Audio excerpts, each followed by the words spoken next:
எத்தியோப்பியாவில் ரோட்டோரமாக இந்த மாதிரி அழகழகாக ரோஸ் செடி இருக்கும். அந்த லாவெண்டர் கலர் ரொம்பவே பார்க்க அழகாக இருக்கும். என்னதான் பூத்து குலுங்குனாலும் இங்கே இருக்கிறவங்க பெருசாக அதை கண்டுக்க மாட்டாங்க. அந்த இடத்த கிராஸ் பண்ணாவே ரோஸோட ஸ்மெல் ஆளையே தூக்கும். வாங்க இந்த வீடியோவில் பார்க்கலாம். சண்டே இந்தியன் ரெஸ்டாரண்ட்க்கு சாப்பிட போகலாம் அப்படின்னு நாங்கள் கிளம்பிட்டோம். கேப் வர லேட் ஆயிடுச்சு. இவ வேற ஒரு இடத்துல உட்கார மாட்டேன்ட்டா. இன்னைக்கு சில்லி சட்டுஸ் அப்படிங்கிற ஒரு இந்தியன் ரெஸ்டாரண்ட் தான் போயிருந்தோம். இங்கே பாருங்க, மோத்தி லட்டு, பந்தர் லட்டு, குலோப் ஜாமுன், கேரட் அல்வான்னு நிறைய இந்தியன் ஸ்வீட்ஸ் இருக்கு. எத்தியோப்பியாவில் இந்த மாதிரி இந்தியன் ரெஸ்டாரண்ட் தான் நமக்கு தேவையான இந்தியன் ஸ்வீட்ஸ் அண்ட் ஸ்நாக்ஸ் எல்லாமே நமக்கு கிடைக்கும். இந்தியன் ரெஸ்டாரண்ட்க்கு எத்தியோப்பியன் பீப்புள்ஸும் நிறைய பேர் வந்து சாப்பிடுவாங்க. இங்க ஸ்வீட்ஸே எதுவுமே கிடையாது. ஐஸ்கிரீம், கேக் இது மட்டும் தான் இங்க இருக்கிற ஸ்வீட்ஸே. இந்த மாதிரி வாக்வேல இவளை விட்டுட்டா போதும், அவ பாட்டு கையை விட்டுட்டு ஓடுவா. நாம தான் ஓடி ஓடி போய் பிடிக்கணும். சின்ராசை கையிலேயே பிடிக்க முடியாது. ஸோ இவளுக்கு தகுந்த மாதிரி இங்க இருக்கிறவங்களும் அவ கண்ணத்தை பிடிக்கவும் தலையை நீவவும் அவளை ரொம்ப செல்லம் பண்ணிட்டே போவாங்க.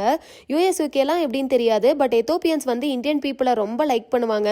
பார்த்தாவே ஸ்மைல் பண்ணிக்கிட்டே இருப்பாங்க. இங்க இந்த மாதிரி 2 சைடு செடியெல்லாம் வச்சு மெயின்டைன் பண்ணுவாங்க. பெருசா உரம்லாம் எதுவும் போட மாட்டாங்க. சும்மா களைச்செடி மட்டும் பிடுங்கி விடுவாங்க. இங்கே இருக்க கிளைமேட்டுக்கு அதுவாகவே பூ அழகழகாக பூத்துரும். முக்கியமாக ஏற்காட்டு பூன்னு சொல்கிற நம்ம ஊர் சந்தையிலலாம் டேலியான்னு சொல்லி விற்பாங்க இல்லையா, அந்த பூ இங்கே நிறையா இருக்கும். சின்ன செடியாக இருந்தாலும் டபுள் கலராக பூத்துருக்கும் நிறையா பூ. அதை நான் நெக்ஸ்ட் வீடியோவில் காட்டுறேன். ஸோ இந்த மாதிரி பூச்செடியில் எங்கள் அம்மாட்ட காட்டினா உடனே எங்கள் அம்மா ரோஸ் செடியில் குச்சி உடச்சிட்டு வா, நாம் இங்கே பதியம் போட்டுக்கலாம் அப்படிம்பாங்க. அந்த மாதிரிலாம் கொண்டுட்டு வர முடியாது. ஸோ எத்தியோப்பியானாவே வறண்ட காடு, பாவர்ட்டின்னு சொல்கிற பீப்புளோட தாட்ஸை மாற்றணுங்கிறதுக்காக தான் இந்த மாதிரி நான் வீடியோஸ் போடுறேன். நான் ஹரினா, ஈரோட்லேருந்து எத்தியோப்பியா வந்த பொண்ணு. ஆக்சுவல் ஊர் அந்தியூர். வாங்க, let's explore the real Ethiopia together.